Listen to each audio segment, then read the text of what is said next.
doing some kind of New Year's resolution here? It's personal development?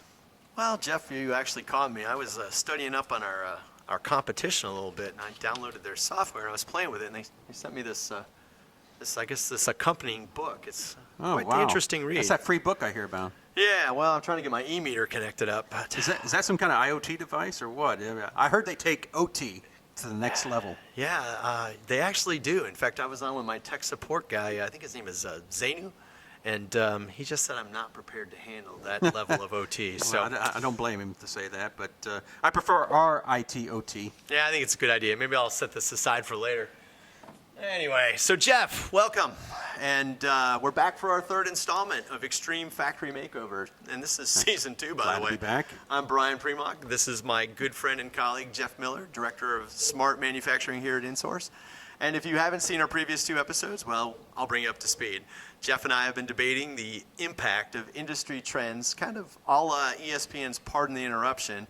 And we're running a contest along with this to install $35,000 of software with consulting to give one lucky winner a chance to take their plant to a whole new level of performance. And Jeff, today's final topic is on this idea of the big, bad, mystical data lake. Well, that's definitely a hot topic, and I've been working with a lot of customers on that recently. Yeah, so have I, actually. I think it's pretty trendy, and people are talking about it. And as I understand it, we've got this explosion of cloud data centers, this abundance of cheap processing power and cheap storage, and customers can go out and rent that to do whatever they want. And a lot of them are applying it to their manufacturing plant, trying to get more information out of it to operate better. Yeah, well, I mean, that's the whole point of it, and it is a great tool to use. I mean, companies are using data lakes to centralize their data. They're using it to really allow them to start small and scale up. They don't have to buy a big infrastructure to start with. So yeah, it's a great tool. Yeah, I mean, it really captivates. And I would call this in the category of disruptive technology. And I know you and I feel the same way. We love talking about disruptive technology. And if I were to take this one step further, I'd say that we could probably use this to abandon the traditional historian database and platform we've been selling for 30 years and replace it with something like this. It's universal, it's flexible, it's low cost. I don't know why everybody isn't going out on Amazon right now and starting an AWS account and starting to pump data into it. Well, they probably should be trying to leverage the cloud in some personal way right now, as just personal projects to try to grow and develop new ideas. But you got to be careful when you first start these projects, especially when you're talking about enterprise level. You know, what happens is the database structure, which lack thereof in the data lake, which is traditionally a NoSQL database, tends to end up like your junk drawer, right? You start throwing data into it, and all of a sudden, after you get all this data in there, it's very difficult to mine it, to find what you're looking for. And so you have to really think about the data lake in general and the architectures in order to use it effectively. Well, number one, I need to get you to stay out of my junk drawers. But number two, I just don't see this as that big of a hurdle. You know, we've been preaching literally for decades that one of the big problems we see is that we have so much siloed information on the plant floor where companies want to use, they're swimming in data, but they can't get that data out to actually make them help them make decisions better. And this seems like it's just the right kind of tool to weave all that information together and help them operate better. So I don't see this as that big of a problem. Well, you're right, but the silos of data that you're talking about have highly structured relational databases, and a lot of times they're very complex. And that data actually gets moved into the cloud along with other data with highly structured and relational databases with no interconnecting schema. And this causes a problem for actually extracting this information because there's no context and no relationships made that enables end users that are maybe not data scientists to leverage this data. And what it ends up being is a data swamp. I don't know about that. You throw around fancy words like schema. I say we've got artificial intelligence. For God's sakes, that's 2020. We've got driverless cars from Tesla. We've got software already that can go and listen and learn how a machine operates and warn someone in advance before it fails. We go home to Alexa and Siri, and it turns on our house and operates our lights and thermostats. I think we can just throw AI at this problem, and we're going to find it's just a speed bump. Well, the problem is you just can't take AI and apply it to a data lake. You actually use data lakes to drive AI engines. And what happens is you have to clean the data. Usually the process is cleaning the data, which is 90% of the effort. So you have to get the data in a state that the machine learning tools can use it. And you derive AI models around that. And then you can operationalize that in some machine learning tool. So that's really the process for using data lakes in the context of AI, but not just slapping AI onto it and it automatically start coming out with magic numbers for your business.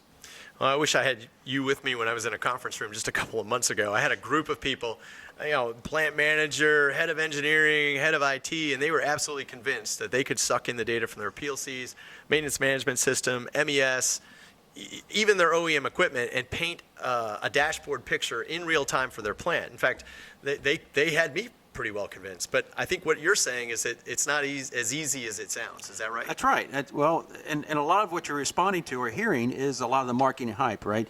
And what they have claimed, at least what you read, is that you sprinkle a little IoT, sprinkle a little AI, and all of a sudden your data grows into some highly valuable business tool.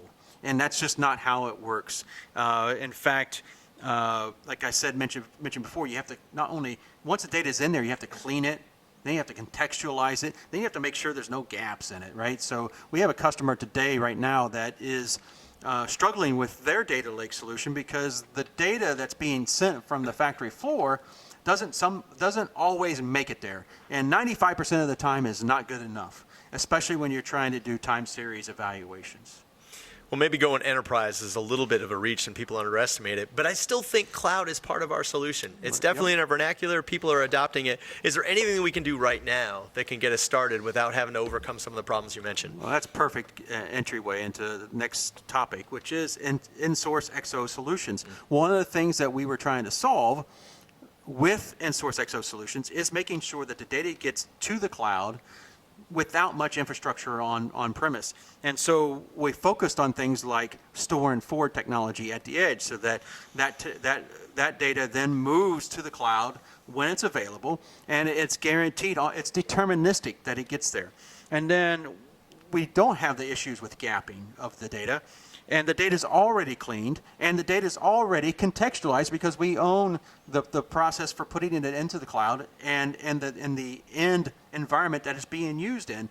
The Aviva Insight tool that we are leveraging receives that data and immediately is able to provide value to not just $350 an hour data scientists, but to everybody in the organization because it's a intuitive user interface that enables the users to visualize the data, to graph the data, to even search the data like a Google search engine.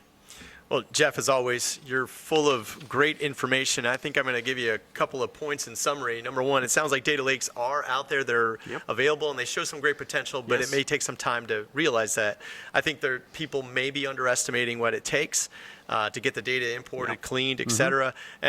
But the rapid advancement in pre-engineered cloud-based solutions is just beginning, and there's already platforms like our in-source XO out there with smart edge devices that can get people started quickly and getting them the data they're looking for.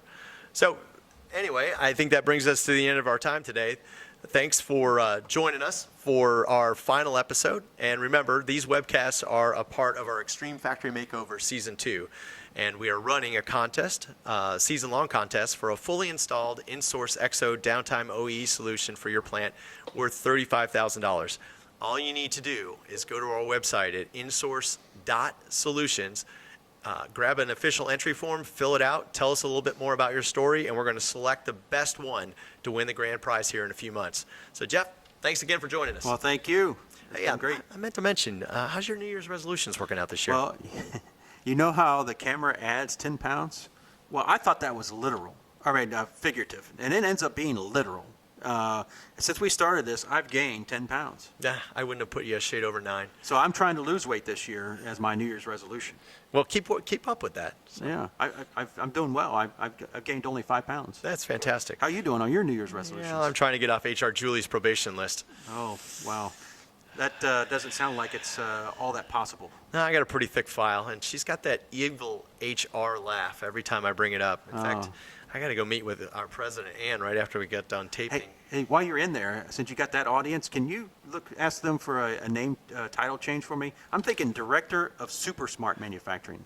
I'll work on that. Thanks. Yeah. Why don't I just share you my participation trophy, okay?